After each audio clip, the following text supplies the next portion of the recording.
Assalamualaikum warahmatullahi wabarakatuh. Swastiastu. Perkenalkan, nama saya Nikoma Yasmini dengan NIM A1C223059 dengan prodi S1 Keperawatan. Di sini saya akan menjelaskan bawakan materi tentang tahapan tidur dan penyebab terjadinya sleep paralysis.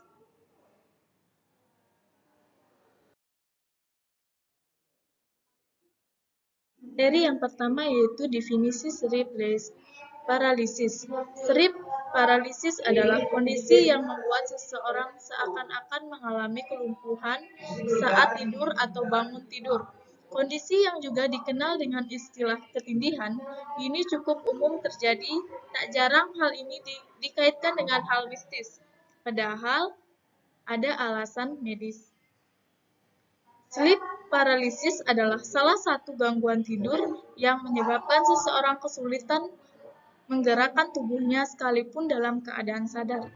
Hal ini umumnya terjadi ketika seseorang berada di masa transisi antara tidur dan terbangun. Kondisi ini jarang mengakibatkan masalah serius. Namun, sleep paralysis terkadang menjadi salah satu gejala narkolepsi, yaitu gangguan tidur yang mengakibatkan penderitanya tidak mampu mengontrol rasa kantuk.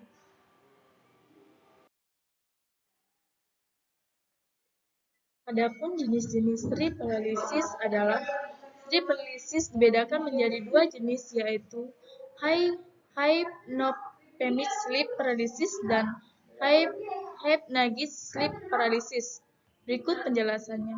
Hypnopompic sleep paralysis terjadi ketika seseorang terbangun secara tiba-tiba saat otak belum siap mengirimkan sinyal bangun pada otot. Akibatnya, tubuh tidak dapat digerakkan sekalipun sudah dalam keadaan sadar. Yang kedua yaitu hypnagogic sleep paralysis, terjadi ketika seseorang baru saja tertidur. Pada waktu ini, tubuh akan memasuki fase REM dan mengalami relaksasi otot. Jika pada fase ini seseorang tiba-tiba tersadar, akibatnya akan timbul sensasi seakan tidak dapat bergerak.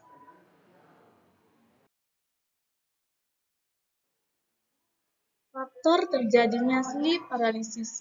Faktor yang dapat menyebabkan terjadinya sleep paralysis yang pertama yaitu gangguan tidur. Kelumpuhan tidur sering terkait dengan gangguan tidur seperti insomnia, sleep apnea, atau narkolepsi. Yang kedua yaitu kurang tidur. Kurang tidur dapat meningkatkan terjadinya sleep paralysis. Yang ketiga yaitu stres dan kecemasan. Tingkat stres dapat mengakibatkan kelumpuhan tidur. Yang keempat yaitu gangguan tidur REM.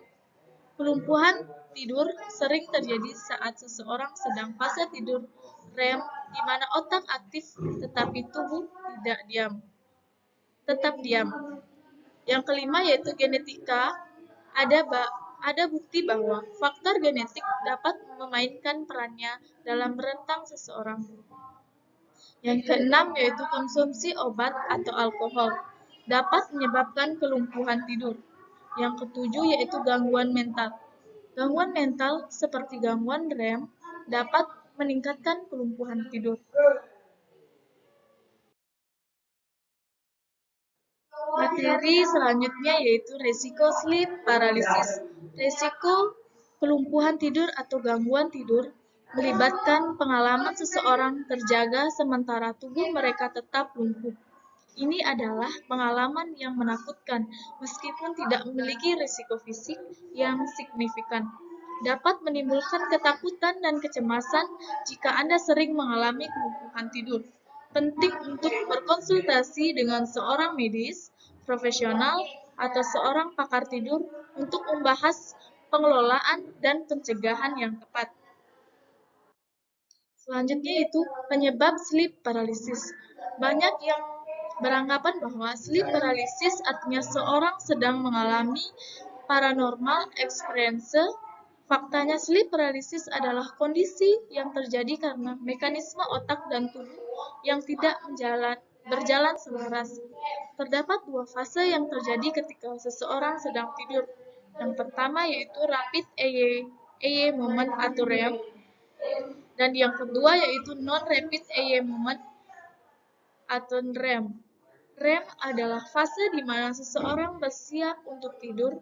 Pada fase ini, tubuh menjadi lebih rileks dan detak jantung serta nafas melambat.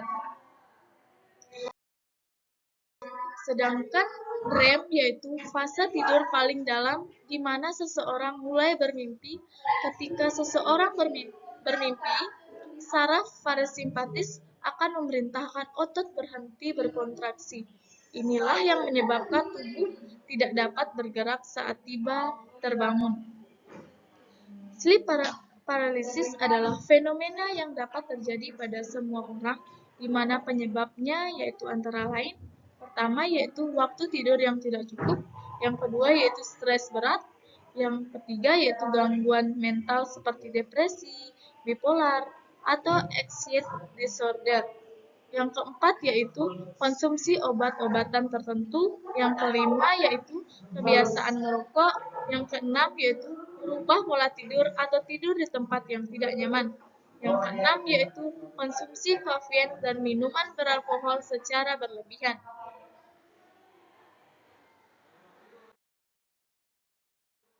Tanda seseorang dikatakan mengalami sleep paralysis adalah tidak dapat berbicara dan menggerakkan tubuh saat sedang tertidur atau hendak bangun tidur. Gejala sleep paralysis dapat berlangsung selama beberapa detik atau menit dan kerap dibarengi dengan halusinasi seperti pertama yaitu intruder hallucination atau halusinasi adanya penyusup seperti ada sesuatu yang masuk ke dalam kamar. Yang kedua yaitu incubus hallucination, yaitu halusinasi adanya penindihan atau pencekik seperti ada seseorang yang mencekik tubuh. Yang ketiga yaitu halusinasi vestibular motorik atau merasa tubuh seakan melayang seperti pada gambar di samping. Selanjutnya yaitu sleep paralysis bukan sesuatu yang membahayakan, sehingga Anda tidak perlu panik ketika mengalaminya. Sensasi panik justru akan membuat seseorang semakin merasa tertekan. Ini cara bangun dari sleep paralysis dapat dikatakan dengan menarik nafas dalam-dalam dan mengeluarkan secara paksa. Kemudian, Anda juga bisa mencoba menggerakkan ujung jari tangan atau kaki agar dapat tersadar dan terlepas dari sleep paralysis. Nah, itulah teman-teman tadi cara untuk terbangun dari sleep paralysis. Selanjutnya yaitu cara mengatasi sleep paralysis. Sleep paralysis adalah kondisi yang tidak memerlukan penanganan medis dan dapat membaik seiring waktu. Yang pertama yaitu tidur cukup. Tidak memiliki waktu yang cukup untuk tidur bisa memicu terjadinya sleep paralysis.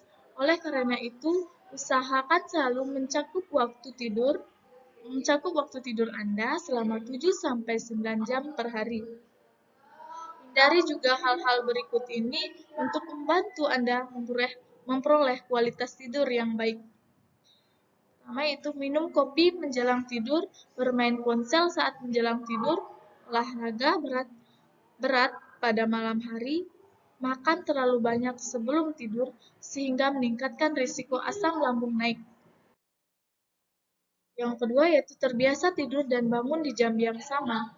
Cara efektif untuk mengatasi sleep paralysis adalah membiasakan diri tidur dan bangun di jam yang sama setiap hari. Setiap hari, sekalipun Anda sedang libur. Kebiasaan ini akan mendukung jam biologis tubuh dan keseluruhan. Yang ketiga yaitu melakukan perawatan lanjutan. Meningkatkan kualitas tidur seharusnya sudah cukup membantu Anda dalam mengatasi sleep paralysis, tetapi tak jarang penderita membutuhkan perawatan lebih lanjut bersama dokter karena kondisinya tak kunjung membaik. Nah, itulah cara-cara untuk mengatasi sleep paralysis ya, teman-teman.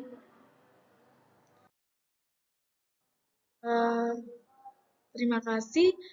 Sekian video dari saya, sekian materi dari saya. Semoga video dari saya bisa bermanfaat bagi semuanya. Sekian dan terima kasih. Om Santi Santi Santi. Terima kasih.